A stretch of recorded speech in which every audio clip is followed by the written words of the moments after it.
제 남편은 정말 과묵합니다. 사업하는 사람이 저렇게까지 말이 없으면 대체 어떻게 일을 하나 싶을 정도로 조용해요. 처음 남편을 만난 건 회사에서였습니다. 당시 남편은 창업한 지 얼마 되지 않은 초보 사장이었고, 저는 그 회사에서 노무와 행정을 담당하는 직원이었어요. 돌아가신 아빠가 행정고시를 패스한 공무원이셨는데, 저한테 늘 공무원 쪽 직업을 가졌으면 좋겠다고, 회사 생활을 하더라도 시험 준비는 했으면 한다고 하셨었거든요. 그래서 제가 준비하는 시험과 관련이 있대 일이 너무 힘들지 않은 회사를 골라 들어갔는데, 그게 남편이 운영하는 회사였습니다. 제가 또 원래 법대를 나오기도 했거든요.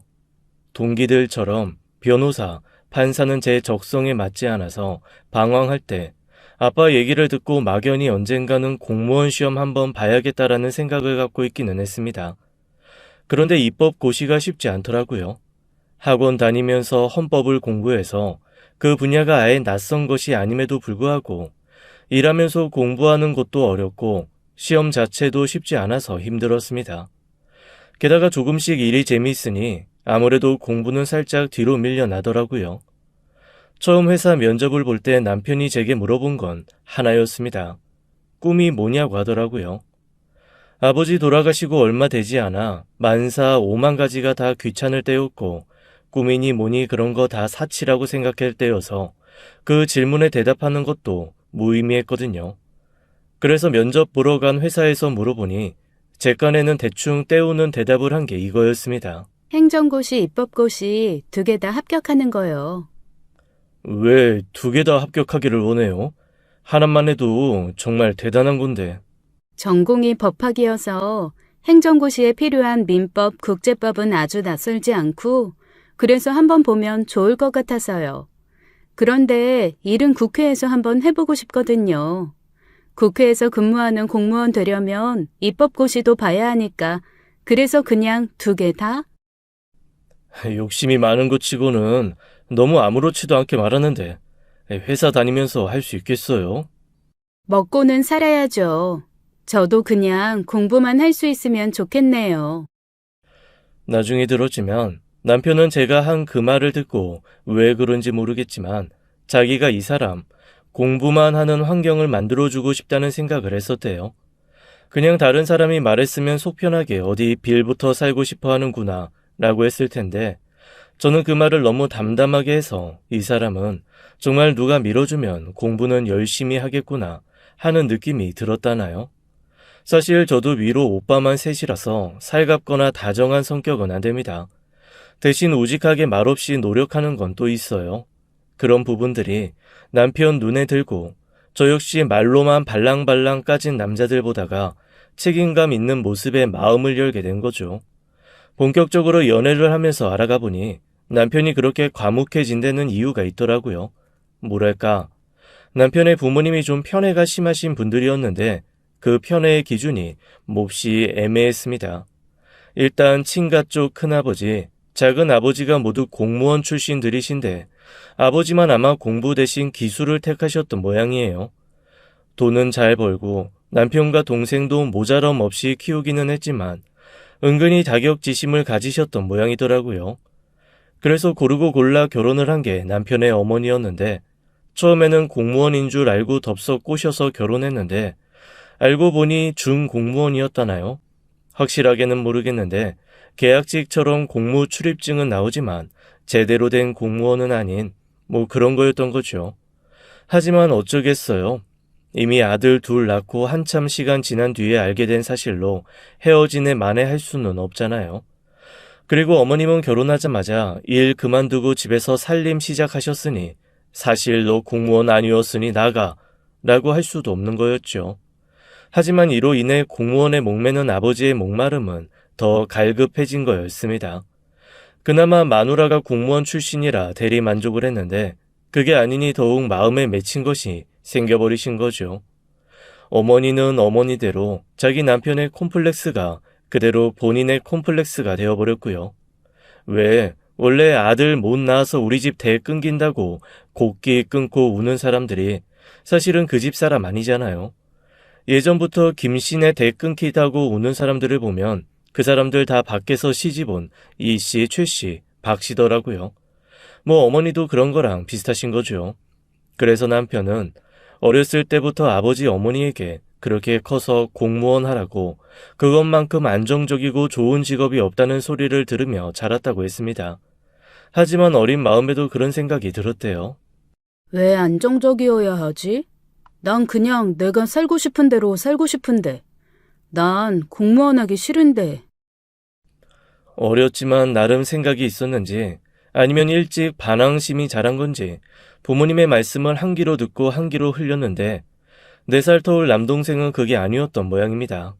허유, 나중에 결혼 약속하고 몇 번 만나면서 어떤 캐릭터인지 확실하게 알 수 있었죠. 정말 입만 살아서 나불거리는 세상 가벼운 남자, 그게 시동생이더라고요. 아주 말로는 고대 광실 건물도 짓고 달도 따다주고 다 하는 그런 사람인데 정작 자기가 할 줄 아는 건 별로 없는 말만 앞서는 사람입니다. 그런데 그런 사람이 또 귀 얇게 펄럭이는 사람들은 잘 구워 삶아서 그 사람들 덕보고 살잖아요. 딱 그렇게 삽니다. 시부모님이 그래서 아주 둘째 아들이라면 절절 매시더라고요. 큰아들은 공무원 하라는 말도 안 듣고 일찍부터 자기 사업하겠다고 제 갈 길 가버렸는데 둘째는 벌써 11년째 공무원 공부 중입니다. 그래도 시부모님은 언제 망할지 모르는 사업 붙들고 있는 것보다 한 살이라도 어릴 때 안정적인 공무원에 도전하는 게 훨씬 낫다고 생각하시는 거죠. 그래서인지 여전히 시동생 공부 뒷바라지를 하는데 아까운 것도 없고 힘든 것도 없습니다. 다 미래를 위한 투자라고 생각하시는 거죠. 그런 집에서 자랐으니 남편은 더더욱 부모 형제와 별 말을 하지 않게 된 겁니다. 잘한 거 얘기해봐야 칭찬과 격려 대신 언제 잘못될지 모르니 그냥 공무원이나 준비하라는 말 듣고 무시당하니까 대화를 하고 싶겠어요. 태생적으로 과묵한 사람이 환경 때문에 점점 더 그렇게 된 거죠. 그렇다고 해서 남편이 공무원에 대해서 뭔가 부정적인 생각이 있거나 거부감이 있는 마음이 있는 사람은 아닙니다. 그러니까 제가 그쪽으로 공부하고 싶다는 마음도 충분히 이해를 해준 거겠죠. 2년간 연애하면서 제가 계속 바쁜 회사 생활 속에서도 공부를 손에 놓지 않고 주말에는 데이트하는 시간 빼고는 고스란히 공부에 투자하고 있는 걸 보면서 아마 본인도 이런저런 생각이 많았나 봐요. 저한테 청혼하면서 이렇게 얘기하더라고요. 내가 지금 버는 돈으로 그냥 우리 살림 정도는 충분히 유지할 수 있을 것 같아. 5년이고 10년이고 당신이 원하는 시간만큼 충분히 공부해서 시험 봐. 공부에만 전념해서 시험 준비하는 거 내가 도와줄게. 저 그 얘기 듣고 정말 약간 눈물이 글썽거릴 정도로 감동을 받았습니다. 그 뒤를 이어 남편이 또 이렇게 얘기하더라고요. 처음에 나랑 면접 볼 때 당신이 했던 얘기 기억해? 그냥 누군가의 뒷바라지 받으면서 공부만 하면 행복할 것 같다고. 나 당신이랑 결혼하는 거 나도 행복하고 당신도 행복하고 싶어서 하는 거야. 그런데 나는 당신만 옆에 있으면 행복할 것 같거든. 그런데 당신은 누군가가 뒷바라지 해주면서 공부할 수 있게 해주면 그게 행복하다며. 그러면 난 기꺼이 당신 행복을 위해 그렇게 해줄 수 있어. 한번 열심히 해봐. 남편의 말에 저는 고개를 끄덕이며 고맙다고 얘기하고 한 가지 약속을 했습니다. 내가 어떡하든 7년 안에 성과를 보여주도록 할게. 2개 다 꼭 합격할 거야. 그러자 남편이 저를 안고 머리를 쓰다듬으면서 이렇게 얘기하더라고요. 2개 다 합격하면 정말 자랑스럽겠지만 하나만 합격해도 진짜 훌륭한 거니까 절대 무리하지 말고 애쓰지 말고 난 당신이 뭐라던 잘할 거라 믿어. 그렇게 저는 결혼과 동시에 회사를 그만두고 집에서 공부를 시작했습니다. 처음에 결혼하고 제가 회사를 그만둘 거라고 그랬더니 시어머니와 시아버지가 약간 마뜩찮은 얼굴로 요즘에는 다들 맞벌이 한다는데 왜 회사를 그만두냐고 하시더라고요. 저도 남편도 그 2분이 얼마나 공무원에 대해 집착하시는 걸 잘 알고 있어서 둘이 암묵적으로 공무원 공부하고 있다는 얘기는 하지 않기로 한 상태였거든요. 그래서 제가 그냥 공부하고 싶은 게 좀 있어서 공부 좀 더 하려고 한다라고 얘기했죠. 그랬더니 시어머니가 아니나 다를까 들으라는 듯 혼잣말처럼 이렇게 중얼거리시는 거예요. 공부도 뭐 아무나 하나? 다 머리가 있고 능력이 있어야 하는 거지. 그냥 얌전히 회사나 다니면서 돈이나 벌지. 지금 와서 무슨 공부를 하겠다고. 말 한마디 한마디가 가슴에 콕콕 박히는 말이었지만 그런 말조차 안 들을 거라고는 생각 안 했기 때문에 한 귀로 듣고 한 귀로 흘렸습니다. 다행인지 불행인지 시부모님은 남편과 저에 대해서 그다지 큰 관심도 기대도 없었습니다. 분명 저희가 용돈도 많이 드리고 생활비를 드림에도 불구하고 그건 그냥 장남이니까 하는 거 당연한 거라고 생각하셨죠. 그 두 분의 모든 자랑거리, 기대거리는 오직 시동생뿐이었습니다. 왜냐하면 얼마 전에 시동생이 준공무원 자격으로 공무원 사회에 발을 담갔거든요. 그 옛날 어머님처럼 공무원은 아니지만 공무원들과 함께 일하는 비정규직으로 취직을 한 겁니다. 저는 사실 그게 무슨 공무원인가 싶어서 떨떠름하게 별 반응을 안 했는데 어머니와 아버님은 이렇게까지 좋아하신다라고? 라는 생각이 들 정도로 너무 행복해 하시더라고요. 그러면서 글쎄 이렇게 말씀하시는 거예요. 일단 그 세계에 발을 담가야 그 세계로 들어갈 수 있는 길이 열리는 거야. 아이고, 우리 아들 그렇게 열심히 공부하더니 이제 슬슬 공무원 세계로 들어가는구나. 장하다, 장해. 그런데 제 생각에는 10년이 넘게 공부를 해도 시험 합격 하나 못하고 그렇게 비정규직으로 들어간 거면 그 사람 공무원 시험 합격하기 어려운 사람이거든요. 적어도 9급 정도는 시험 보고 합격할 때가 차고 넘쳤는데도 그것조차 못하는 거면 그냥 공부를 안 한 게 아닌가 싶은 생각이 들었습니다. 그런데 제가 그런 얘기를 주절주절 할 수는 없죠. 게다가 그 회사에 들어간 지 6개월 만에 9급 공무원 여자랑 연애를 시작했다는 소식을 전해오더라고요. 전 정말 너무 놀랐잖아요. 남들이 보면 어디 유럽 공주라도 꼬셨는 줄 알겠어요. 세상에 9급 공무원, 드디어 이 집에 제대로 된 공무원 며느리 들어올 것 같다고 어머님 아버님이 얼마나 설레하며 신나하시는지 어이가 없을 정도였습니다. 대체 9급 공무원 며느리가 어떤 위상이길래 이렇게까지 하시나 저는 정말 전혀 이해가 되지 않았습니다. 그런데 참 사람이 끼리끼리 만난다는 말은 세상이 끝나는 그날까지도 진리일 것 같아요. 분수 모르고 겉멋만 가득 든 시동생이 데리고 온 여자는 이런 여자라 우리 시동생을 만나는구나 라는 생각이 납득이 되는 사람이었습니다. 그만큼 똑같은 사람이었어요. 머리끝부터 발끝까지 허영이 가득했고 아주 작은 것도 엄청 크게 뻥튀기 해서 자기 좋은 쪽으로 얘기 꾸미는 데는 천부적인 소질이 있더라고요. 그리고 9급 공무원인 자기를 무슨 장관이라도 된 듯 떠받들어주는 시댁 문화를 보고는 여기서는 내가 대장을 할 수 있겠다라는 생각이 든 모양이었습니다. 점점 말투며 행동이 기고만장해지는 게 눈에 환하게 보였죠. 시어머니는 동서될 여자가 한마디 한마디 할 때마다 우리 공무원 선생님 하시는 얘기인데 들어야지 라는 말을 하면서 그렇게 꾸벅꾸벅 순종을 하시더라고요. 한 발짝 물러서서 보면 진짜 웃기지도 않는 상황이었죠. 저랑 남편은 그 모든 상황이 점점 더 불편해져서 시댁을 찾는 일이 조금씩 줄어들었습니다. 그런데 무조건 거리를 두고 사는 게 그게 어디 쉽겠나요? 이런저런 집안의 행사도 있고 집안 식구들끼리 참석해야 되는 일도 있고 명절이나 제사 그리고 부모님의 생신 때는 그래도 서로 모여야 하잖아요. 어쩔 수 없이 적어도 1년에 14번에서 15번은 온 식구가 모이게 되더라고요. 그리고 그때마다 저와 남편은 몹시도 이상한 광경에 좀 당황해야 했습니다. 무슨 고대 마야 문명 시대에서 우상을 하나 모셔다 놓고 그 우상 앞에서 벌벌 기며 비위 맞추려고 노력하는 무매한 대중을 보는 듯한 느낌이랄까요?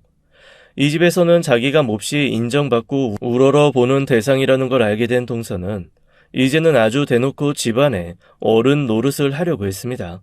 한 번은 이런 일이 있었어요. 저희 시아버지 생신이 한여름이거든요. 그런데 시아버지가 열무김치를 정말 좋아하십니다. 저희 친정엄마가 열무김치를 참 잘 담그셔서 제가 다른 요리는 못해도 시아버지가 좋아하시니까 열무김치 담그는 방법은 정성껏 배워서 한단 말이죠. 동서가 집에 들어오기 전에는 열무김치 제가 담가주는 게 세상에서 제일 맛있다고 생일날 열무김치 국수만 먹어도 너무 행복해 하시던 분이었거든요. 그리고 어머님도 이 삼복더위에 무슨 요리를 하냐며 그냥 열무김치에 국수 먹는 거 그것도 별식, 생일상이다라면서 좋아하셨고요. 그런데 동서가 들어오고 첫 아버님의 생신을 준비하면서 마치 무슨 도덕적 페르나를 보듯 저한테 이러는 거예요. 아니, 형님.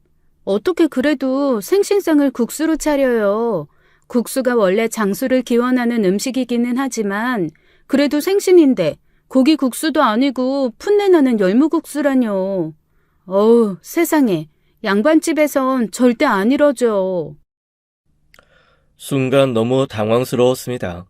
아니 요즘 세상에 사농 공상이 있는 것도 아니고 양반 쌍농 구분이 있는 것도 아닌데 생일날 열무국수 먹으면 큰일 나는 건가요? 그리고 톡 까놓고 말해서 한여름에 열무 얼마나 비싼 줄 아세요? 차라리 고기 사다 구워 먹는 게 훨씬 싸게 먹힙니다. 저는 그냥 실용적으로 서로가 좋아하는 거 생일날 선물 겸해서 그거 해드리면 오래오래 잘 드실 테니 선택한 메뉴였는데 그런 식으로 공격이 들어올 거라고는 생각도 못한 거죠. 제가 너무 당황해서 아무 말도 않고 멀뚱멀뚱 있으니까 시어머니가 옆에서 아주 얄밉게 이렇게 거드시더라고요. 하긴, 나도 좀 항상 그게 걸리기는 했어. 그래도 생신인데 국수 한 그릇 덜렁 놓고 밥 먹는 거, 그거 영 본드 없는 집 같지 않니? 맞아요, 어머님. 그래도 생신상은 제대로 차려야죠. 과일이랑 고기, 뜨거운 탕, 생선구이 이런 거 놓고 한 상 차려서 드셔야죠.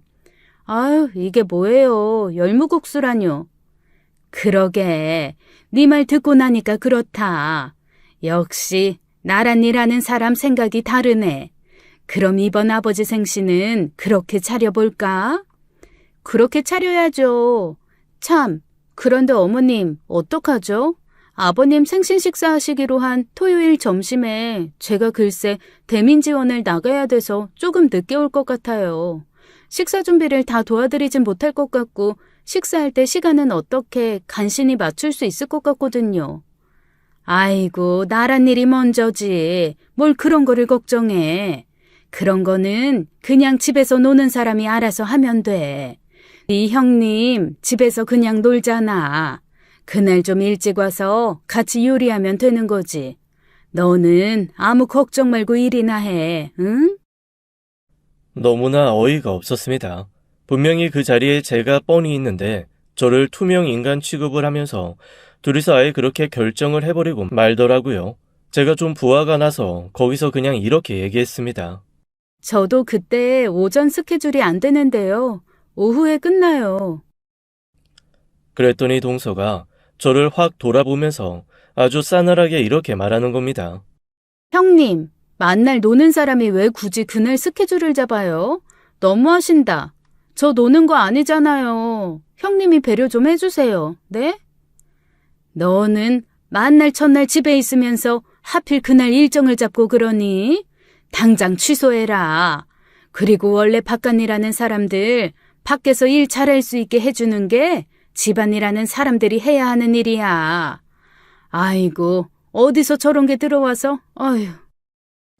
아마 저 그날 남편이 중간에서 저 끌고 나와 집으로 데리고 오지 않았으면 한바탕 폭발해서 난리를 쳤을 거예요. 그런데 평소 눈치 없고 말없는 사람이 뭐가 시익이라도 한 건지 방 안에서 뭐 하고 있다가 뜬금없이 나와 벌어진 상황 보고 저를 확 데리고 나오더라고요. 제가 너무 화가 나고 안 풀려서 씩씩거리면서 가슴을 팡팡 치고 있으니 남편이 저한테 이렇게 말했습니다. 이번 금요일에 내가 휴가 낼 테니까 당신도 머리 좀 쉴 겸 우리 근교로 여행 나갈까? 한 3일 공부 손에서 놓고 숲 보면서 힐링하자. 그래야 할까봐. 나 진짜 복장 터져서 죽을 것 같아. 미안하다. 우리 엄마 아빠 때문에 정말. 당신이 미안할 일은 아니지. 제일 나쁜 건 동서야. 아유, 진짜 얄미워. 너무 얄미워. 하긴 남편이 무슨 죄가 있겠어요. 본인도 그런 부모라서 괜히 제 눈치 보고 부모 때문에 속상하고 이래저래 힘들겠죠. 저랑 남편은 정말 싹 잊고 여행 가서 마음 편하게 휴식을 취하다 오자고 서로 약속을 했습니다. 그리고 그 주 주말에 저희는 약속한 대로 함께 여행을 떠났어요. 평소 남편이 캠핑을 좋아하는 편이라 저희가 들로 산으로 잘 다니는 편이었거든요. 그리고 절대 조금이라도 위험하다거나 기상청이나 발표가 나면 움직이지 않습니다. 왜냐하면 처음에 놀러 다닐 때쯤 한번 이런 일이 있었어요. 저희랑 항상 같이 다니던 크루 같은 사람이 하나 있었는데 그분이 너무 자기의 경험이 또렷하다 보니까 일기예보나 주변 사람들의 조언을 항상 듣지 않는 분이었거든요. 비 많이 온다고 계곡 근처 가지 말라고 할 때도 이 정도 비는 절대 물 안 넘친다고 자신만만했습니다. 번개가 많이 칠 것 같으니 이럴 때는 텐트 치지 말라는 경고가 와도 자기가 경험이 얼만데 이런 거 정도는 한두 번 치다 만다고 무시하곤 했죠. 이렇게 늘 다른 사람의 충고를 무시하고 그렇게 다니시던 분이었습니다. 그런데 결국 그분이 그런 모든 충고를 무시하고 다니시다가 몇 년 전 계곡에서 목숨을 잃고 말았어요. 당시 그분 구하느라고 동원됐던 구급대원들도 크게 몇 명 다칠 정도로 큰 사건이었습니다. 그때 이후로 저랑 남편은 우리의 즐거움을 위해 누군가의 목숨을 저당 잡혀서는 안 된다는 생각을 1순위로 하고 살고 있거든요. 그래서 뭔가 조금이라도 위험하거나 이상하면 절대 움직이지 않습니다. 마침 저희가 캠핑을 간 그 주말은 일기예보도 날씨가 너무 좋은 곳으로 나오고 실제로도 날씨가 몹시 좋았어요. 다만 저희가 갔던 그 캠핑장의 시설물 하나가 조금 부실했던 모양입니다. 비가 얼마 오지도 않았는데 그 시설물이 부셔지면서 일부 침수가 되고 빠르게 대피해야 되는 상황이 발생한 거죠. 사실 이거는 어떤 자연재해라기보다는 정비를 제대로 하지 않은 캠핑장의 인재에 가까운 상황이어서 저희도 그냥 간만에 쉬려고 했는데 재수가 좀 없었다는 생각을 했습니다. 이것도 운명이라는 농담을 하면서 철수 준비를 하고 있었는데 그때 제 귀에 익숙한 목소리가 하나 들려왔습니다. 세상에, 여기서 뭐 하세요? 깜짝 놀라 돌아본 곳에는 동서가 있었습니다. 금요일 오후 동서가 왜 거기에 있는지 얼떨떨해서 저랑 남편은 어떻게 반응을 해야 될지도 몰라 어리벙벙한 얼굴로 가만히 보고만 있었어요. 알고 보니 동서가 그 근처에서 일하고 있는 공무원이었고 담당자가 마침 자리를 비운 참이어서 대신 대민 지원 비슷한 걸 나온 거였습니다. 뭐 본인도 짜증은 났겠죠. 자기 일도 아니고 금요일에 남들 노는 곳에 와서 일을 하고 있으니 조금 신경질이 날 수도 있겠다라는 생각은 합니다. 그런데 제가 어이없고 기가 막혔던 건 그곳에서 캠핑 장비를 늘어놓고 있는 저희 부부를 마치 대역죄인 보듯이 동서가 보며 세상 철없는 사람 취급을 해댔다는 거예요. 아휴, 이런 데 와서 비 오는 거 무시하고 이렇게 텐트 치는 게 얼마나 인력 낭비의 민폐인 줄 알아요? 세상에, 공무원이 이런 일 하는 사람인 줄 아세요? 뭐예요, 이게 진짜? 저희한테 있는 대로 신경질을 내는데 너무 민망했습니다. 그래서 제가 그럼 공무원이 이런 일 하지 무슨 일 하냐고 얘기를 하고 싶었는데 남편이 제 손을 꼭 붙잡고 그냥 고개를 설레설레 졌더라고요. 한마디로 무서워서 피하지 말고 더러우니까 똥 피하자라는 신호였죠. 동서의 말은 그칠 기미가 보이지 않았습니다. 오죽하면 옆에서 같이 정리를 하던 또 다른 캠퍼가 동서 앞으로 나서서 당신이 뭔데 여기서 그딴 소리를 하고 있냐고 우리가 내는 세금으로 월급 받으면서 이런 데 나와서 둘러보는 게 너무 당연한 거지. 지금 왜 우리를 그런 식으로 죄인 취급하냐고 버럭버럭 따질 정도였습니다. 뭐 제가 하고 싶은 말을 대신해줬으니 저는 거기에 대해서는 뭐라고 말할 수가 없었어요. 그 사람이 아니었으면 저라도 그렇게 말을 하고 싶었거든요. 그러면서 할 말 똑부러지게 하는 우리 옆 사람이 이렇게 얘기를 하는 거예요. 그리고 우리도 기상 악화가 우려되니까 움직이지 말라는 문자라도 받았으면 다들 정리해서 갔을 거예요. 그런데 이거는 기상 악화가 문제가 아니라 이 캠핑장 시설 문제인 거잖아요. 여기 있던 사람들도 어떻게 보면 피해자인데 그걸 가지고 이런 식으로 으륵딱딱거리는 거 공무원 갑질이에요. 민원 넣겠습니다. 세상에. 그런데 정말 그 순간 저는 너무 어이없는 상황을 겪었습니다. 동서가 그 민원이라는 말이 나오자마자 갑자기 얼굴이 하얗게 질리는 거 있죠. 그리고 그 사람한테 글쎄 설설기며 이렇게 말하는 겁니다. 어머, 선생님, 오해세요.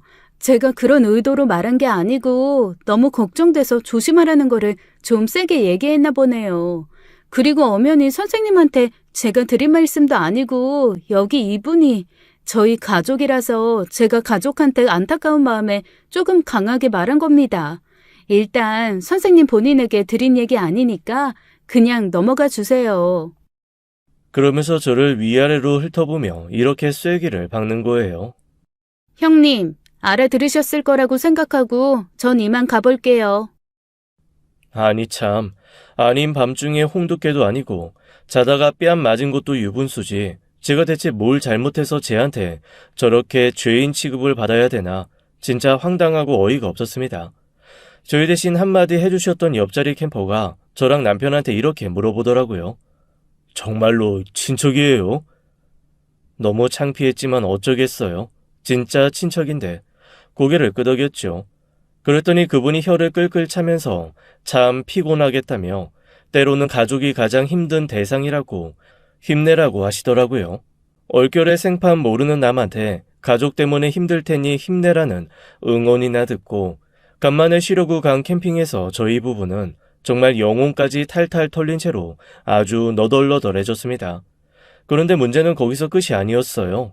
저희가 캠핑도 하는 둥 마는 둥 기분도 완전 망해서 터덜터덜 짐 싸가지고 집으로 돌아오는데 글쎄 시어머니가 득달같이 전화를 하신 거예요. 마침 저는 운전 중이라 전화를 못 받고 남편이 대신 받았죠. 스피커폰을 뚫고 시어머니의 일갈이 버럭버럭 날아오기 시작했습니다. 한마디로 귀하게 나라 일하는 애 힘든 거 생각 안 하고 왜 거기까지 다니면서 피해 주냐는 거였어요. 아니, 너무 황당하더라고요. 대체 저랑 남편이 뭘 했길래 시어머니한테 왜 동서한테 피해주고 다니냐는 군소리를 들어야 하며 동서는 대체 뭘 어떻게 말했길래 어머님이 이러시는 건지 알 수 없었죠. 저희가 무슨 나라에 큰일 하는 동서 앞길 막은 사람들인 양 혼내고 저희한테 이러시는지 황당하기 그지없었습니다. 오죽하면 과묵하게 항상 말이 없던 남편이 이번만큼은 좀 격양된 목소리로 어머니한테 한마디 하더라고요. 엄마, 우리는 그럼 뭐 공무원들 눈치 보느라고 놀러도 못 다녀요? 그리고 제대로 아시지도 못하면 말 마세요. 저희가 가지 말라는 데 갔다가 그 사람 힘들게 한 게 아니고 그냥 우연히 사고 당했던 자리에 우리가 있었던 거예요. 거기에 그냥 재수씨가 지원을 나온 것뿐이라니까요. 우리가 뭐 재수씨 앞길 막으려고 쫓아다니면서 괴롭혀요? 엄마도 진짜 그러시는 거 아니에요. 그렇게 버럭 화를 내고 전화를 끊어버린 남편은 정말 분을 못 삭히겠다는 듯 씩씩거리더라고요. 아니, 그런데 그게 왜 이렇게 화가 나요? 저한테 뭐라 그러는 건 그냥 대충 참고 넘길 수 있는 것 같았는데 제 남편까지 저렇게 모질이 바보로 만드니까 동서가 도저히 용서가 안 되더라고요. 하지만 그날 이후 동서의 만행은 더 지능적이고 과학적으로 바뀌어 나가기 시작했습니다. 저한테 직접 말하거나 남편한테 직접 응대해봐야 좋은 소리 못 들으니까 시어머니, 시아버지의 뒤에 딱 숨어서 아주 살살 조종을 하더라고요. 에어컨 바꿔달라, 냉장고 바꿔달라 요구하시길래 그건 남편이 시동생보다는 돈을 좀 더 버니 해드릴 수 있는 걸 해드렸습니다. 물론 저희가 바꿔드린 냉장고, 세탁기, 에어컨이 시댁이 아닌 동선에 가 있다는 건 더 나중에 알았죠. 저랑 남편이 황당해서 어이없어 하니까 시어머니가 그러시더라고요. 아이고, 우리가 뭐 그렇게 좋은 거 필요해. 받고 나니까 젊은 애들이 쓰는 게 더 낫겠다 싶어서 걔네 거랑 바꾼 거지. 걔네도 몇 년 전에 혼수해온 거라 새 거야, 새 거. 우리 두 노인네 사는 데는 저걸로도 충분하다, 충분해. 그렇게 몇 번 속듯 살림을 바꿔드린 후 나름 빈정상하고 부하가 치밀어 오른 남편이 더 이상 살림에는 돈을 안 쓰니 그 다음에 어머님이 쓰신 작전은 저를 부려먹는 거였습니다. 어느 날부턴가 시어머니가 자꾸만 집에 무슨 일이 있으면 저한테 와서 좀 도와달라는 전화를 하시더라고요. 처음에는 뭐 집에서 공부하다가 머리 식힐 겸 해서 도와드리자 하고 몇 번 가서 도와드렸는데 그게 점점 횟수도 늘어나고 너무 사소한 것까지 저한테 다 의뢰를 하시는 거예요. 아니, 집에 열쇠가 망가졌으면 열쇠공을 불러야지 왜 저를 불러요? 그리고 한 번은 갑자기 만두를 좀 해야겠다며 저한테 만두 빚으러 오라고 하시더라고요. 두 분 다 그렇게 만두를 좋아하시는 분들이 아니어서 저희 설날 때도 떡만둣국 안 먹고 그냥 떡국만 먹었거든요. 그런데 만두를 해야 된다고 집까지 오라고 하셔서 좀 의아한 마음으로 갔는데 세상에 아주 커다란 들통으로 3개나 만두소가 쌓여 있는 겁니다. 그걸 앉아가지고 다 빚자고 하시는데 기가 탁 막히더라고요. 대체 이 많은 만두를 누가 언제 다 먹나 싶어 어머니께 물었더니 대답 없이 그냥 일단 빚으라고만 하시더라고요. 급하다고 막 퇴근하시길래 우선 앉아서 소 넣을 숟가락을 집었는데 얼마나 많은지 빚어도 줄어드는 느낌이 안 나는 거예요. 게다가 아무리 생각해도 이 많은 만두 우리 집에서는 도저히 먹을 사람이 없다고 말이죠. 다시 한번 물어봤습니다. 어머니, 그래도 누가 먹을지는 알고 빚어야죠. 저희 식구 중에 이렇게까지 만두 많이 먹는 사람은 없는데 이거 다 어디다 쓰시려고 그러세요? 그러자 시어머니가 머뭇거리면서 그제야 이실직고를 하셨습니다. 아니, 그 둘째가 그 만두를 좋아하는데 아유, 입에 맞는 만두가 없대. 둘째는 이 고기보다 부추 많이 들어간 만두가 좋다고 하더라고. 그런데 워낙 나란일이 바빠야 말이지. 그냥 만두가 냉동실에 차곡차곡 있으면 급할 때 한 번씩 후루룩 쪄먹고 끓여 먹고 그러기 편할 것 같다고 한번 얘기하길래 내가 좀 해서 냉동실에 놓고 먹으라고 주려고 하는 거지. 순간 만두 빚는 손을 탁 놔버렸습니다. 어머님, 그럼 이거 지금 동서줄 만두 이렇게 많이 저 불러다가 빚으시는 거예요? 넌 어차피 집에서 놀잖니. 이거 오늘 안에 해서 싹 쪄가지고 밤에 갖다 줘야 애가 따뜻할 때 냉동실에 보관을 하지. 얘, 걔 퇴근 시간 다 됐다. 이거 찌고 하려면 빨리 해야 돼. 얼른 해. 너무 어이가 없어서 정말 죄다 손에서 놓고 그대로 나와버리고 싶었습니다. 제가 왜 동서 먹을 만두를 이렇게 비지땀 흘려가며 빚어야 해요? 이해를 못하겠더라고요. 제 얼굴이 확 굳는 걸 보고 시어머니가 저한테 이러시더라고요. 네가 둘째 썩 예뻐하지 않는 거 알거든. 그런데 그런 게 바로 자격지심이라고 하더라. 앞으로 둘째한테 그런 질투 보이지 말고 잘해. 집안에 그래도 공무원 하나 있다는 게 얼마나 든든한 일인 줄 아니?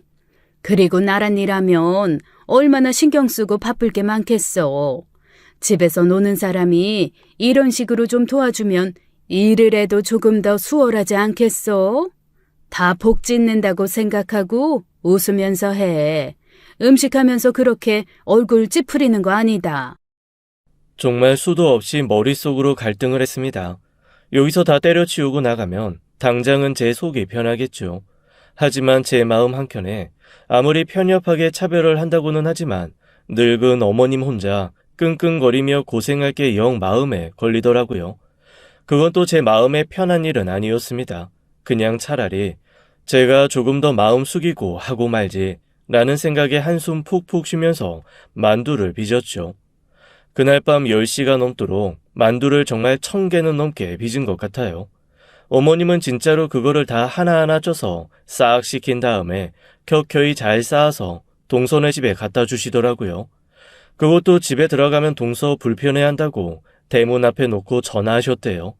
밖에 만두 있으니까 가지고 들어가라고. 저희 집은 수시로 뻔질나게 드나들면서 번호키 안 알려준다고 3일을 머리 싸매고 누워 시위하시던 분이 동서는 불편하면 다음날 일 못한다고 거기까지 가셔서 벨 한 번 못 누르고 물건 놓고 전화하셨다는 거죠. 그 얘기를 듣고 정말 기가 막혔습니다. 이런 차별 더 이상 당하고 싶지 않다라는 생각에 저는 더더욱 공부에 매진하기 시작했습니다. 남편도 그런 저를 응원하면서 앞으로 시댁에서 오는 전화나 만나자고 하는 거 자기가 다 중간에서 막아줄 테니 일단 공부에 매진하라고 하더라고요. 그래서 한 몇 달간은 시어머니 전화도 안 받고 정말 공부에만 매진할 수 있었어요. 그런데 그렇다고 해서 아예 안 보고 살 순 없잖아요. 시어머니 생신 때 식사 자리까지는 빠지지 못하겠더라고요. 몇 달간 집에서 정말 쪽잠 자면서 하루에 20시간씩 공부를 하다 보니 저는 살이 쪽 빠진 상태였습니다. 그리고 몇 달 만에 시댁 모임에 갔더니 아무리 저한테 관심 없는 시어머니도 눈이 동그래지시더라고요. 아니, 너는 애가 왜 이렇게 피골이 상접했니? 요 몇 달 동안 아주 꽁고먹은 소식이어서, 내가 만나면 한마디 하려고 했는데, 너 어디 아팠니? 네? 아니요. 저 뭐 좀 하느라고. 아니, 그러게. 뭘 했길래 그렇게 애가 뼈밖에 안 남았어. 뭘 하길래? 저 공부 좀 하고 있어서. 아니, 대체 너는 무슨 공부를 하길래? 공부한다고 회사도 안 다닌다 그래. 공부한다고 이렇게 살도 빠져. 대체 무슨 공부를 하는데? 평소에는 제가 무슨 공부를 하는지 그냥 공부한다고 한두 번만 얘기하면 별말 없이 넘어가시던 시어머니가 제가 너무너무 살이 빠져서 모습조차 달라졌더니 이번에야말로 무슨 공부를 하는지 듣겠다는 강렬한 의지를 장착하신 듯 했습니다. 포기하지 않고 계속 물어보시더라고요. 무슨 공부하냐고. 그래서 할 수 없이 남편 눈치를 슬쩍 보다가 얘기했습니다. 저 사실 그냥 공무원 시험 좀 봐보려고요. 그리고 그 순간 정말 시어머니와 시아버지, 시동생과 동서가 파한대소, 그런 파한대소가 없게 미친 듯이 웃음을 터뜨리더라고요. 아마 제가 아이돌 준비한다고 해도 그렇게까지 웃지는 않았을 거라는 생각이 들 정도로 미친 듯이 웃어제꼈습니다. 아이고 배야 하면서 식탁을 탕탕 치며 웃는데 너무 무안해서 눈물이 다 나올 것 같았습니다. 동서가 진짜 웃겨서 견딜 수가 없다는 듯 얼굴이 빨개져서 저한테 마치 아이 어르듯 이러는 거예요. 아이고, 우리 형님 공무원 되고 싶으셨어요? 그러니까, 생각은 잘하셨는데 그게 어디 그렇게 생각처럼 쉽나요? 공무원 공부하시느라 그렇게 살이 빠지셨어요? 세상에, 형님 귀엽다 귀여워. 그러자 시동생도 이죽이죽 웃으면서 이러더라고요. 형수님, 와, 진짜 반전이다. 공무원 시험이 어디 쉬워요? 이 사람이 되니까 붙고 이렇게 공무원 하는 거지. 나봐요. 그렇게 오래 공부했는데도 아직도 힘들잖아. 공무원 그게 아무나 되는 게 아니라니까. 공부만 잘해서 되는 게 아니라 면접도 잘 봐야 되고 이게 그렇게 개나 소나 다 도전할 수 있는 그런 게 아니에요. 시어머니, 시아버지도 반응은 마찬가지였죠. 네 주제에 무슨 공무원을 하냐서부터 시작해가지고 그냥 내 아들 힘들게 하지 말고 지금이라도 포기하고 그냥 회사 다니라는 말까지 온갖 수모가 와르르 쏟아졌습니다. 그 자리에 있는 것 자체가 너무 힘들더라고요. 남편은 그 사람들의 그런 반응을 보고 딱 한마디 했습니다. 그만하라고요. 평소 말없이 가만히 있는 제 남편이 무서운 목소리로 그만하라고 하니까 그 사람들이 또 그거는 슬그머니 쫄아붙대요. 어쨌건 남편이 그만하라 그래서 다들 놀리는 건 그만두게 했는데 그럼에도 불구하고 저만 보면 키득키득거리고 쑥덕쑥덕 거리는 게 아주 기분이 언짢게 이루 말할 수가 없었습니다. 집으로 돌아오는 길 남편이 저한테 그냥 슬그머니 이렇게 얘기하더라고요. 당신 시험 얼마 안 남았지? 나 꼭 잘 볼 거야. 다른 사람들 말에 상처받고 그럴 필요 없어. 일단 마음 편하게 하고 만약에 안 되면 한 번 더 도전하면 되니까. 나도 알아. 그렇게 할게. 말은 했지만 참 마음이 복잡해지더라고요. 어떻게든 합격해서 다른 식구들의 코를 납작하게 해주고 싶다는 마음이 마구마구 올라왔습니다. 집으로 돌아와서 저는 더 열심히 공부를 하기 시작했어요. 그렇게 시험 날짜가 다가왔습니다. 첫 시험은 준비한 대로 차분히 잘 치렀습니다. 제 경우 행정고시랑 입법고시를 함께 준비하고 있어서 시험을 연달아 치르고 하나 끝났다고 쉴 수 있는 상황이 아니었어요. 그런데 제가 공무원 시험을 준비하고 있다는 걸 알게 된 시댁에서는 방해를 하려는 건지 놀리는 건지 시험 공부하고 있다는 걸 뻔히 알면서도 자꾸 불러대더라고요. 마지막 6개월은 그것조차 너무 스트레스라서 핸드폰도 해지해버렸습니다. 정말 오래전에 쓰던 SNS며 인터넷, 아무것도 안 되는 전화기 하나 개통해서 친정 엄마와 오빠들, 남편만 그걸로 소통을 했죠. 남편은 차라리 시험 보는 동안 친정에 가 있던가 고시원에 가서 지내는 것도 생각해보라 하더라고요. 굳이 그렇게까지 해야 하나 하던 저를 고시원으로 발걸음 돌리게 한 건 시어머니였습니다. 글쎄 제가 전화까지 바꾸고 받지 않자 집으로 찾아와서 문을 두드리시는 거 있죠. 심장이 벌렁거리더라고요. 문 밖에서 저한테 주제에 맞지도 않는 공부하겠다고 깝치면서 아들 고생시키지 말고 어디 일할 데 없으면 동선에 가서 집안일 좀 도와주라고 말을 하는데 정말 이웃 보기 부끄러워서 대문을 열어드릴 수조차 없었습니다. 결국 두들기고 불러도 제가 나오지 않자 시어머니는 있는 대로 신경질을 내며 발걸음을 돌렸고 저는 그날 저녁 남편에게 고시원에 가겠다고 선언했어요. 고시원에서의 6개월은 제 지난 몇 년간 가장 행복한 시간이었습니다. 누구 눈치도 보지 않고 열심히 공부만 할 수 있는 시간, 시어머니의 환청도 동서의 눈빛도 느껴지지 않는 곳이었거든요. 그렇게 제 모든 것을 갈아놓고 저는 입법, 행정 2개의 시험을 다 치렀습니다. 차례대로 나올 결과만 기다리면 되는 상황이었죠. 여보, 나 둘 중에 하나도 못 붙으면 어떡하지? 그거 한 번에 붙는 게 더 어려운 거 아니야? 당신 시험 준비한 건 4, 5년 되었지만 사실 제대로 공부한 건 1년이잖아. 그나마 마지막 6개월 때나 수험생처럼 공부했지. 그전에는 실상 공부에 매진할 수 있는 환경도 아니었고 나는 당신 대단하다고 생각해. 그런 환경이면 다른 사람들은 진작에 그냥 포기했을 거야. 그리고 당신은 어떻게든 시험까지 봤잖아. 그걸로 사실 나는 충분한데 거기에 조금 더 욕심을 내자면 당신 노력에 대한 보상이 꼭 있었으면 좋겠다는 거. 정말 그거야. 세상 무뚝뚝한 사람이 이렇게 다정하게 해주는 말을 들으며 저도 모르게 눈물이 왈칵 솟았습니다. 어쨌거나 둘 중 하나라도 되면 감사하고 둘 다 되면 너무 행복하겠죠. 하나도 합격을 못하면 이후에 계속 시험에 도전할 것인지는 고민을 좀 해보기로 했습니다. 결과를 기다리면서 저는 차분하게 일상으로 돌아올 준비를 했습니다. 제가 고시원까지 가서 공부를 한 것을 알고 친정 엄마는 굳이 왜? 라는 반응이셨거든요. 이거저거 말하기 귀찮고 또 말해봐야 시댁 욕이니까 가만히 있었는데 시험 다 끝나고 나니 애써 시댁홈 제가 숨기려고 애쓸 필요도 없겠다 싶겠더라고요. 그래서 엄마와 오빠, 새 언니들이 모인 자리에서 제가 고시원을 갔던 이유를 말해줬습니다.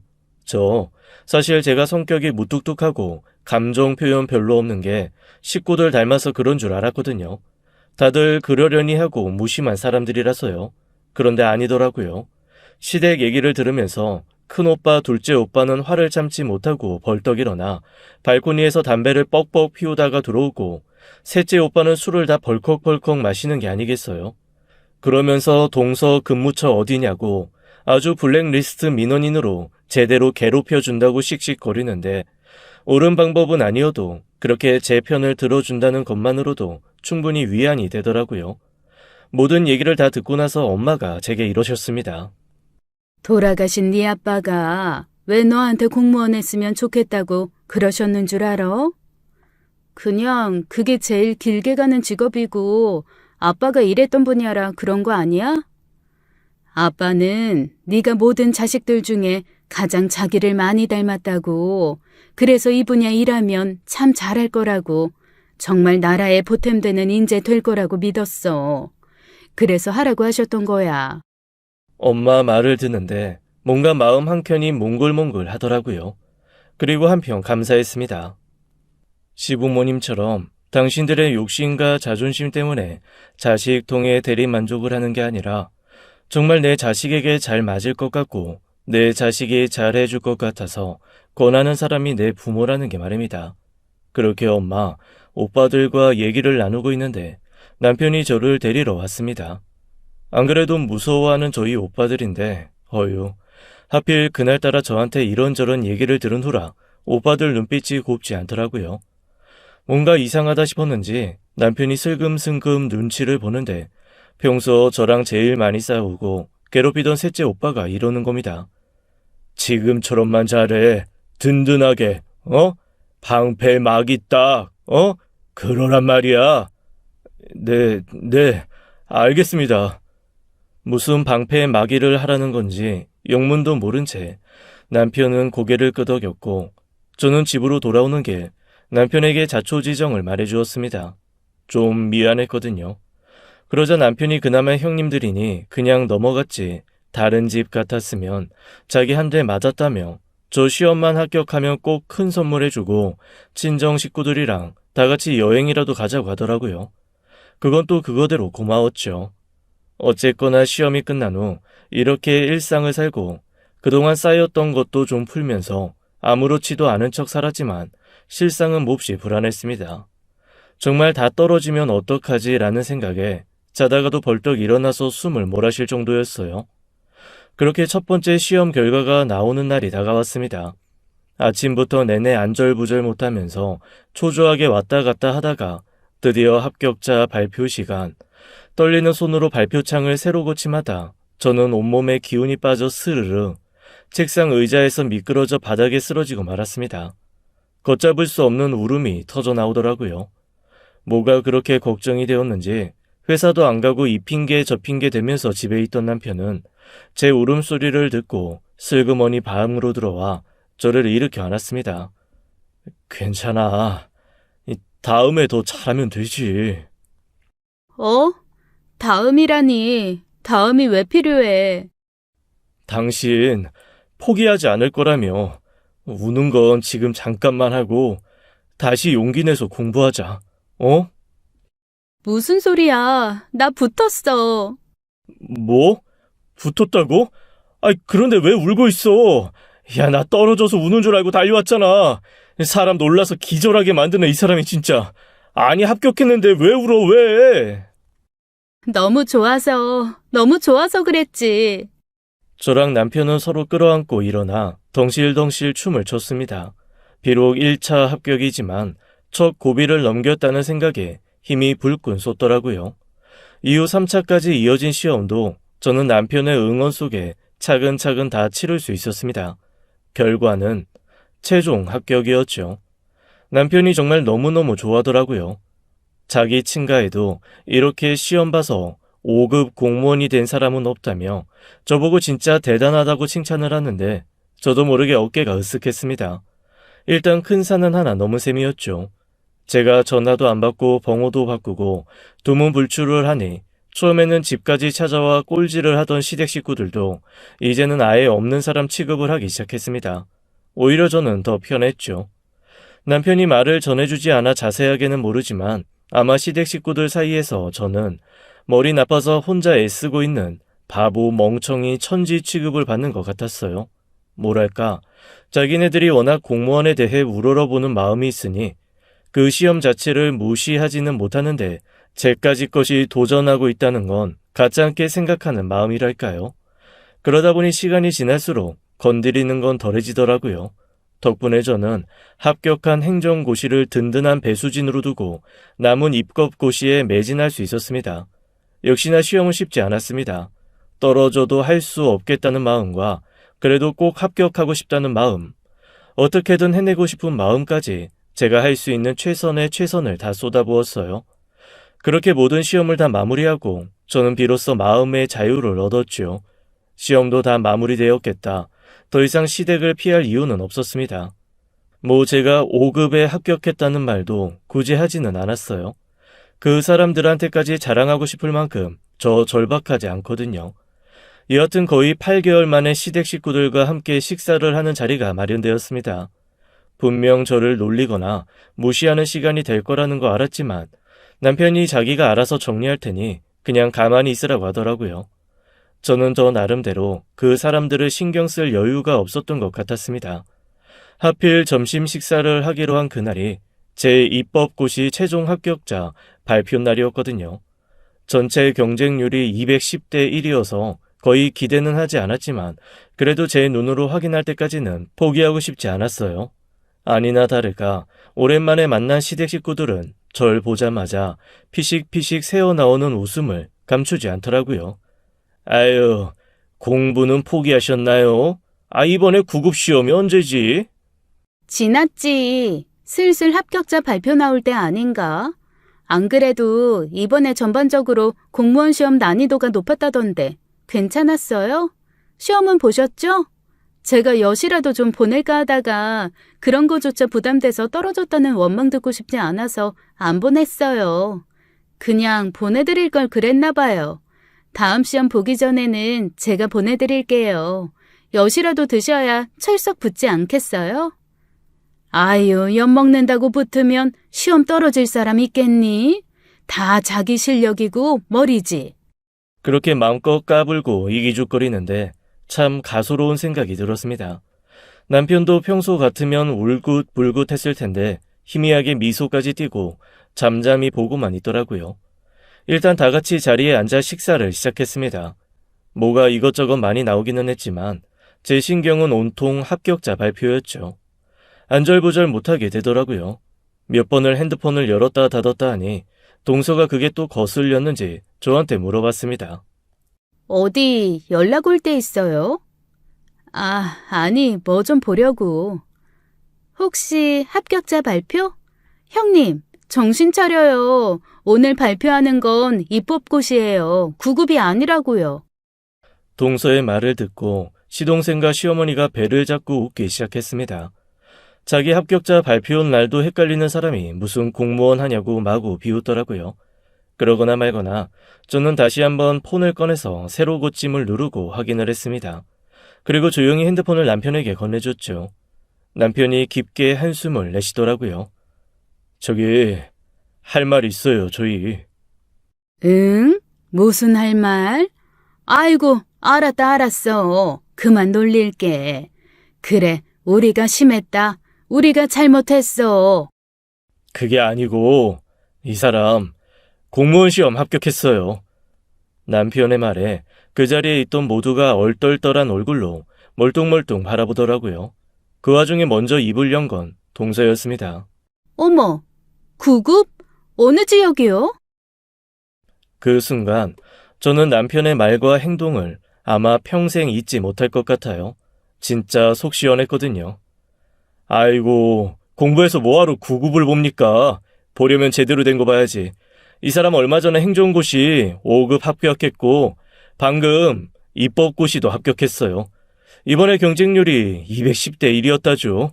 자기야 일어나. 장모님이 잔치 연다고 나한테 연락하셨어. 가자. 아직 후식이 남아있는 상태였지만 남편은 가차없이 제 손을 낚아채서 밖으로 나갔습니다. 믿을 수 없다는 듯 시모와 동서가 남편 손에서 핸드폰을 빼서 직접 확인을 하더라고요. 둘 다 어이없이 경악하는 표정으로 저를 멀뚱거리며 보고 있길래 저도 한마디 했습니다. 민원 업무하는 데를 내가 갈 일이 있을지 모르겠는데 어쨌거나 우리 대한민국 공무원 파이팅!